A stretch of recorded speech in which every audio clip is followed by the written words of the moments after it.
আসসালামু আলাইকুম রহমতুল্লাহি ওয়া বারাকাতুহু। প্রিয় বন্ধুরা, আপনারা সবাই কেমন আছেন?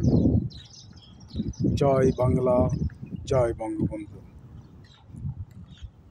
আমি বঙ্গবন্ধুকে খুবই ভালোবাসি। কেন ভালোবাসি? আমাকে আপনারা প্রশ্ন করতে পারেন। আমি বঙ্গবন্ধুকে এই জন্য ভালোবাসি, বঙ্গবন্ধু ছিলেন একজন দেশপ্রেমী,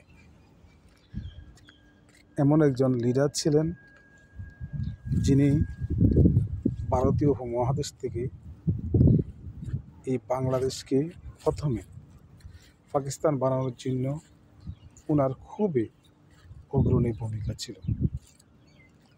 এরপর একটা মুসলিম দেশ বানিয়ে যখন পথ চলা শুরু করেছেন, তখন পাকিস্তানের শাসকেরা এই পূর্ব পাকিস্তানের সাথে তারা বিভিন্ন বৈষম্যমূলক আচরণ শুরু করেছে। তখন বঙ্গবন্ধু সবসময় প্রতিবাদী ছিলেন, অন্যায়ের বিরুদ্ধে তিনি সবসময় প্রতিবাদ করতেন।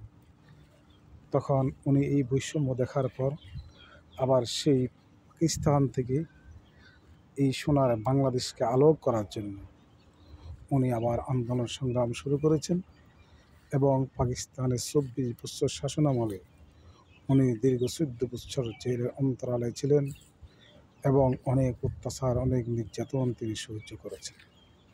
প্রিয় বন্ধুরা, ১৯৭১ সালে ৭ই মার্চের সেই মহান ভাষণে যখন উনি ঘোষণা করেছিলেন, এবারের সংগ্রাম আমাদের মুক্তির সংগ্রাম, এবারের সংগ্রাম স্বাধীনতার সংগ্রাম, তখন প্রিয় বন্ধুরা ৭.৫ কোটি বাঙালি ওনার ডাকে সাড়া দিয়ে যার যা কিছু ছিল তা নিয়ে ঝাঁপিয়ে পড়েছিল এবং শত্রুদের হাত থেকে ৯ মাস যুদ্ধ করে এই দেশকে মুক্ত করেছেন।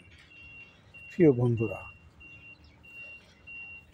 ১৯৭৫ সালের ১৫ই আগস্ট ঘাতকেরা যখন নির্মমভাবে ওনার সপরিবারকে হত্যা করে, তখন বঙ্গবন্ধু শেখ মুজিবুর রহমান একটা গুলিও তিনি ফিটে নেন নাই। এটি হলো একজন দেশপ্রেমিক, একজন আপনার নেতার মূল পরিচয়। সম্পূর্ণ সেই ঘাতকের বুলেটগুলো বুকে নিয়েছিলেন, বলেছিলেন প্রয়োজন কোনো সমস্যা নেই, তোমরা আমাকে মেরে ফেলো, আমি তোমাদেরকে এই দেশটা আজাদ করে দিয়েছি, এই দেশটা মুক্ত করে দিয়েছি জালেমদের হাত থেকে। তখন ঘাতকের বুলেটের আঘাতে ঝাঁঝরা হয়ে গেছিল বঙ্গবন্ধুর শিবও, কিন্তু উনি শাহাদাত বরণ করেছেন। কিন্তু উনি এই দেশটাকে স্বাধীন করে বাঙালি জাতির জন্য রেখে গেছেন। প্রিয় বন্ধুরা, উনি ৩ বছর শাসনামলে উনি বাংলাদেশে ইসলামিক ফাউন্ডেশন উনি গঠন করেছেন। উনি অসংখ্য ভালো ভালো কাজ করেছেন। প্রবাসীদের জন্য উনি আপনার ভিসা চালু করে গেছেন। প্রিয় বন্ধুরা, সেই প্রবাসীরা আজকেই ওনার অবদানে আজকে বিভিন্ন দেশে আজকে তারা আপনার যে আসতে পেরেছে এবং আজকে রেমিডের যুদ্ধ হয়েছে। প্রিয় বন্ধুরা, ওনার কন্যা জননেত্রী শেখ হাসিনা ওনার মৃত্যুর ২১ বছর পর ক্ষমতায় আসে। ১৯৯৬ সাল থেকে ২০০১, ২০০৯ থেকে ২০২৪ দীর্ঘ ২১ বছরে উনি বঙ্গবন্ধু সোনার বাংলাদেশকে সোনার বাংলায় পরিণত করেছেন। ওনার কন্যা এই বাংলাদেশে অসংখ্য উন্নয়নমূলক কাজ করেছেন।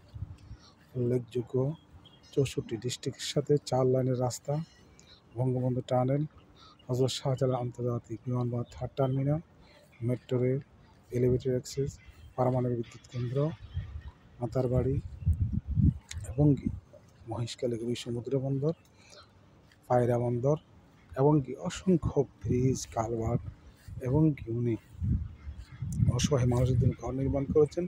৫৬০টা মডেল মসজিদ নির্মাণ করেছেন এবং কি উনি লক্ষ লক্ষ মানুষকে ভাতার আওতায় ৪২,০০০ ভাতা উনি আপনার এই বাংলাদেশে চালু করেছেন। প্রিয় বন্ধুরা, বঙ্গবন্ধুর কন্যা যখন দরিদ্র একটা নিম্ন দেশকে মধ্যমায়ের দেশে উন্নতি করেছেন এবং ২০৪১ সালে তাকে নিয়ে উন্নত কান্ট্রিতে ঘোষণা করেছেন নেওয়ার জন্য, তখনই কুচক্রীমল স্বাধীনতা বিরোধীরা সহ্য করতে না পেরে ওনাকে আপনার ক্ষমতা থেকে পলিটিক্স করে ওনারা পরিকল্পনা করে সরিয়ে দিয়েছেন। প্রিয় বন্ধুরা, যাদের কাছে এখানে আমাদের একটি প্রশ্ন, যদি এই দেশকে সোনার বাংলায় রূপান্তরিত করতে হয় তাহলে আওয়ামী লীগের বিকল্প নেই, বঙ্গবন্ধুর কন্যার বিকল্প নেই। প্রিয় বন্ধুরা, আসেন সবাই আবারও আমরা ঝাঁপিয়ে পড়ি একাত্তরের সেই গর্জনে, একাত্তরের হাতিয়ার গর্জে উঠুক আরও একবার। প্রিয় বন্ধুরা, আবার আমরা এই দেশকে আবার মুক্ত করে বঙ্গবন্ধুর কন্যার সাথে দেশটাকে আমরা ছেড়ে দিই, উনি এই দেশটাকে সোনার বাংলা বানিয়ে দিক। তাহলে এদেশ আমার আপনার পরবর্তী নেক্সট জেনারেশন তারা সুফল ভোগ করতে পারবে।